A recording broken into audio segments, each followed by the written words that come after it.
In this video, we're going to go through a few things that I do as a PvMer in Runescape to make my life a lot better. Quality of life things, convenience things, but things that also just improve overall PvM performance as well. These are things that beginners and just the average PvMer likely won't be taking advantage of, and I know from past experiences of doing PvM coaching for players that are just starting PvM or have hit a wall in PvM as well and can't seem to improve, these things all absolutely help as well. So hopefully this video helps you guys out, and if you have any other tips or advice, leave them in the comments down below. And other than that, let's go. So one of the most important things that I find while PvMing, and when I started PvMing and taking it a bit more serious, was making sure that my keybinds were set up in a way that made sense to me. Now, this could be different for everybody as you're setting up your own keybinds, but there's a few things that make sense for the majority of people and will make your lives a lot better, and things that you definitely should pick up in terms of like habits when setting keybinds. You're going to need a lot of different keybinds for RuneScape. As you can see,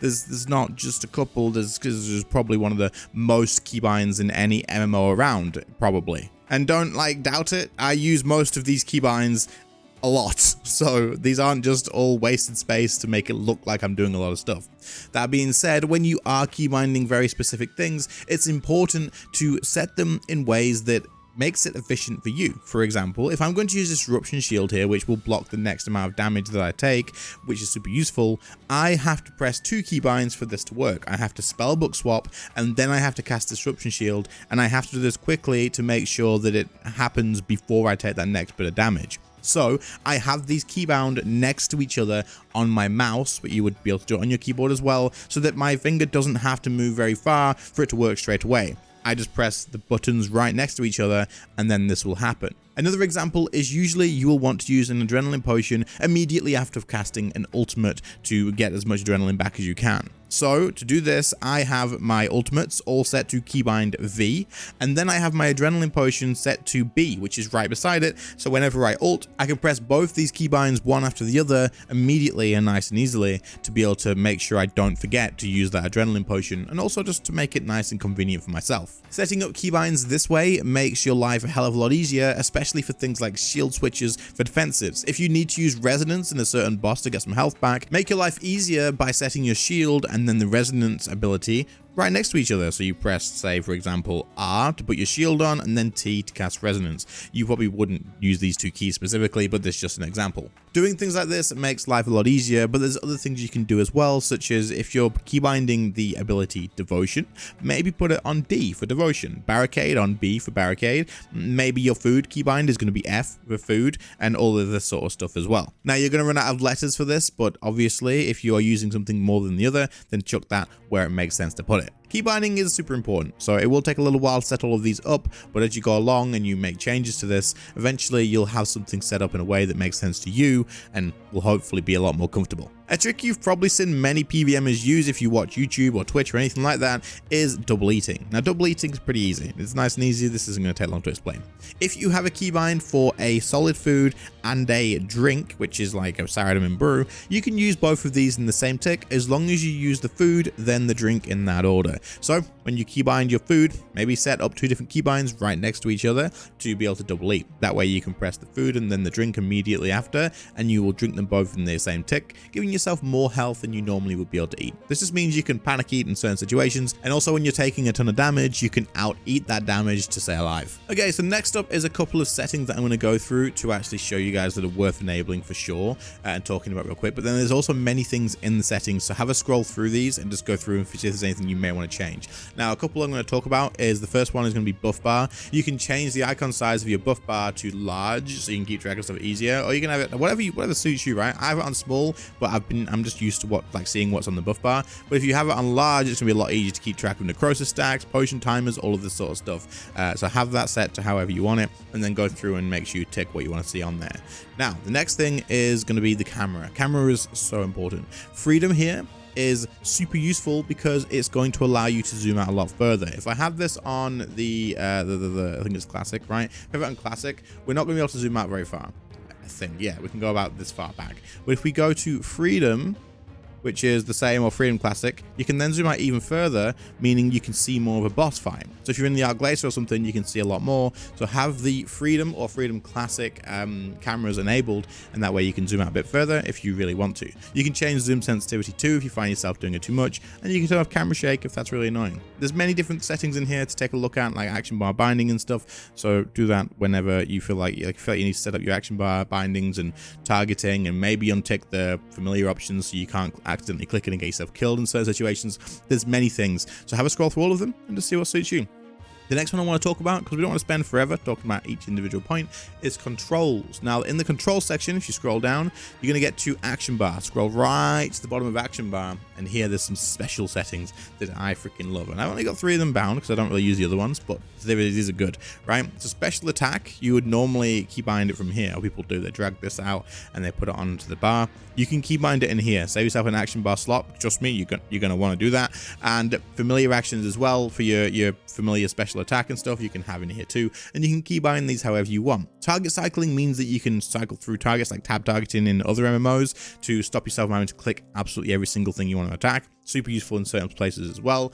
And there's loads of different settings in here. Area loot, action button for like Carry Back and Raksha, auto retaliate, toggling, quick prayer.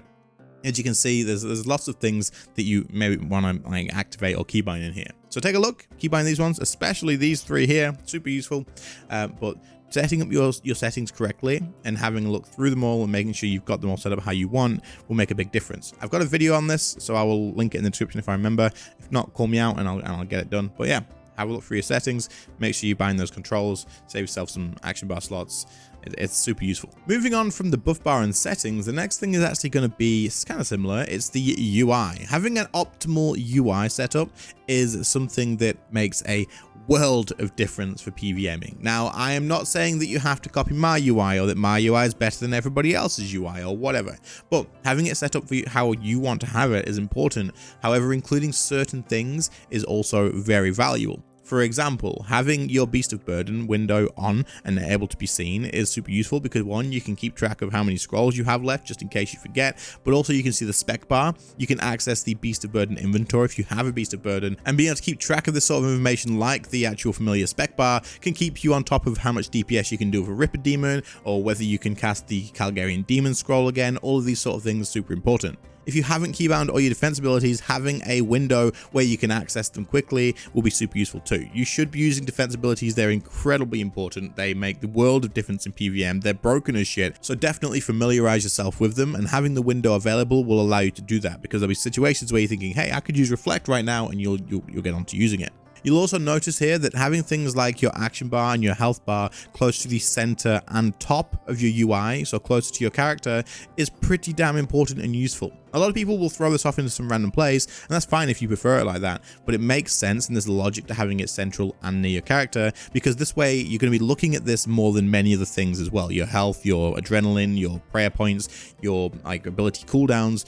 You want to have them close to your character so that you're not looking too far away from the action when you're doing a boss, or when your character, like your John Dodge mechanics and stuff, you're not glancing too far away. The same goes with your buff bar as well, having a place where you can see it easily without having to look too far. If you're constantly looking like up into the top left corner or something like bottom right corner or left or whatever, like too far away to check your cooldowns, to check your health, it's going to take your eyes away from what's going on for too long. A lot of people say, how do you keep track of all these different things? I have them close to the same place. I don't want to be looking miles away to find out how many seconds I have left on one ability that I want to use every now and again. So having them all close together, like close to my main central focal point of the actual gameplay, so where my character is, where the boss is super useful. A lot of people have the buff bar like in the middle of the screen, directly next to the character, something you can take advantage of too.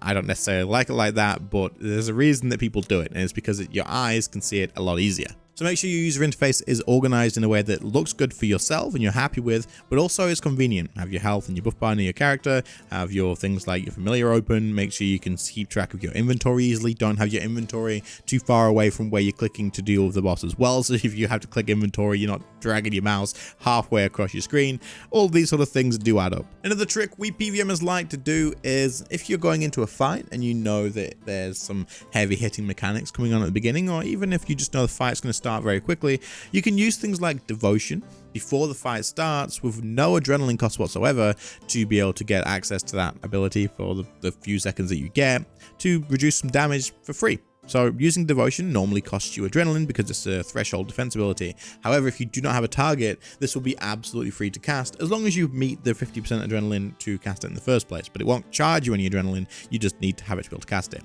If you cast this before into the fight, as you can see here with the ambassador, I'm going to be able to block that big magic hit that he does right away at the beginning, and then a couple of his regular auto attacks, the range ones, just because I had devotion active before. Didn't cost me any adrenaline, and I cast it before the fight started, so I don't lose any global cooldowns or anything like that. You can do this in many places as well. So taking advantage of this before you go into a fight just saves you probably like a piece of food or something. It's not a huge deal, but I can definitely confirm that there's plenty of times that if I had just one more piece of food in a boss fight, I would have lived and probably got the kill instead of dying right at the end and wasting the entire time. So doing things like this can make a big difference, especially when learning stuff. The final thing I'm going to talk about, and probably one of the biggest things that holds a lot of people back, and this is probably kind of like a lot of people are going to go, hey, that's common sense. Obviously, this makes tons of sense. But honestly, a lot of people aren't aware of this because the majority of PvMers are PvMing exactly like this. And I'm sorry, I'm not calling you out, but I'm just trying to help. Inventory management, inventory setup. This is something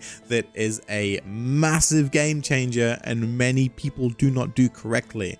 And it's something that you can solve pretty easily. Now, inventory management, inventory setup for a boss is super important in terms of taking a lot of items that are useful but don't necessarily count as switches. So I'm not talking about taking 20 switches to a boss fight. I'm talking about taking the correct potions, taking the correct buffs before you go into a fight, and using things like vulnerability bombs, using things like an adrenaline potion, making sure to take the right overload, making sure to take things like a vitality potion, all of these sort of things, weapon poison, blah, blah, blah, blah, blah. Now, each boss is going to be different to this, and it is going to be pretty confusing to pick up in the first place. This is why I believe a lot of people just grab an overload and some food and then go to the boss and hope that it goes well. Now, you could do this and you will likely still get through a fight if you put a lot of time and effort in. But I've done plenty of PvM coaching videos in the past where someone sent me a kill clip and they've gone, I'm really struggling, I don't really know what to do with this. And I look at their inventory and I go, we're going to knock 2 minutes off of your kill and we're going to make your life super easy. And you're not even going to have to go and practice the boss more. You just need to put these 3 items in your inventory and your life's going to be changed. And then they message me back after I've sent them this and they go, holy shit, what the hell? How is it that I've just improved my time after 50 kills of trying and you've just done 1 and now my time's 1 minute quicker? Well, you added weapon poison, you added an adrenaline potion, you added vulnerability bombs, you added spiritual prayer potions when you're using a Ripper Demon, you started using scrolls with your Ripper Demon. All of these different things make a world of difference. Having your inventory set up correctly, taking all of the things that help out with each boss is a massive game changer, and I cannot stress it enough. Do not just load 1 overload, 1 prayer renewal, some super restores or whatever, and then an inventory of rocktails. This is not gonna be good. Like you can pull it off, sure, but having the few little things that you can just buy quickly from the Grand Exchange makes a world of difference. Now, like I said, this can be confusing because Zamorak is going to be different to Raksha. Raksha is going to be different to Karapak. Karapak is going to be different to the Ambassador. All of these different bosses are going to be very different. So what you want to do is before you go to a boss fight, just look up a guide on YouTube or the Runescape wiki for just the inventory setup, if nothing else. You don't have to sit and watch a 20-minute boss guide about me droning on about how to kill Karapak, okay? Just ignore the rest of my guide, it's fine.